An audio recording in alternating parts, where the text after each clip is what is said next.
তো এবার ফাইনালি দেবকে নিয়ে মুখ খুলল রূপা গাঙ্গুলি। তো কি বলছে চলো একটু দেখে নেওয়া যাক। দেব একদম এক্সেপশন, ভীষণ প্রিয় ছেলে আমার, আমি ভীষণ ভালোবাসি ওকে। আমাদের সিনেমার মধ্যে যে এই ব্যাপারটা ছিল, দেখুন এক তো হচ্ছে আমরা সবাই ফ্রিল্যান্সার, পুরো প্রফেশনটাই হচ্ছে ফ্রিল্যান্সারদের।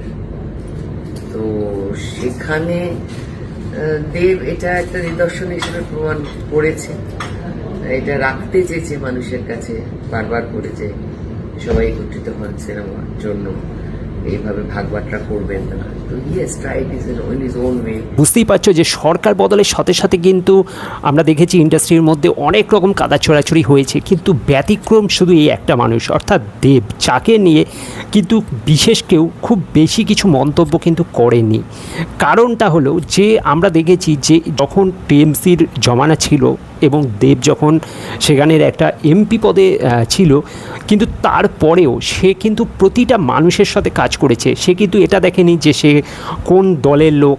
সে কিন্তু আমরা দেখেছি যে মিঠুন চক্রবর্তীর সাথে কাজ করতে, প্রজাপতিতে বা প্রজাপতি 2-এ মিঠুন চক্রবর্তীর সাথে কাজ করেছে, যিনি নাকি বিজেপিতে রয়েছে। রূপা গাঙ্গুলির সাথে কাজ করেছে রঘুরাগাতে, যিনি নাকি বিজেপির সাথে রয়েছে।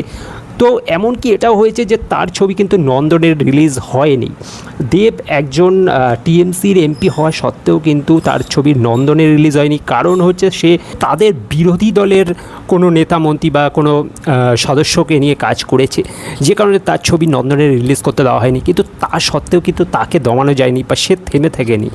সে কিন্তু তার ছবির স্বার্থেই হোক বা যে কোনো কারণেই হোক, সে কিন্তু বিভিন্ন মানুষকে কাজে নিয়েছে। যেমন অনির্বাণ ভট্টাচার্যকে ব্যান করে দেওয়া হয়েছিল, তা সত্ত্বেও সে কিন্তু অনির্বাণকে নিয়েও কাজ করেছে। তো এর থেকেই বোঝা যায় যে তার যে উদারতা ভাবনা, সেটা কিন্তু আর 5টা মানুষের থেকে ব্যতিক্রম, যে কারণেই তাকে আর 5টা মানুষের থেকে কিন্তু আলাদা করে দেয়। তো এবার সেই কথাই জানালেন রূপা গাঙ্গুলি। তিনিও সম্প্রতি উপালি মুখার্জির একটা ইন্টারভিউতে সে সোজাসাপটা বলেছেন যে দেব সব কিছুর ঊর্ধ্বে, দেব কিন্তু সব কিছু সবার থেকে ব্যতিক্রম। যে কারণে যে সময় কিছু মানুষ ছিল যাদেরকে নিয়ে কেউ কাজ করছিল না, তাদেরকে নিয়ে কিন্তু একমাত্র এই মানুষটি কাজ করেছে। তাকে নিয়ে কখনো সেরকমভাবে রাজনীতি করতে দেখা যায়নি, সে তার কাজটা করে গেছে। তো এখানেই আর 5 জনের থেকে তাকে আলাদা করা হয়। যাই হোক, আশা করব এখন থেকে সে তার কাজেই মন দেবে এবং আরও ভালো ভালো সিনেমা আমাদের উপহার দেবে। সবার সাথে তার ভালো সম্পর্ক, অবশ্যই তার ছবি এরপরে নন্দনেও জায়গা পাবে।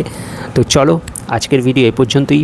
দেখা হচ্ছে পরের কোনো ভিডিওতে। ভালো লাগলে অবশ্যই লাইক শেয়ার করে দেবে, চ্যানেলটা সাবস্ক্রাইব করে সাথে থাকবে। Thank you.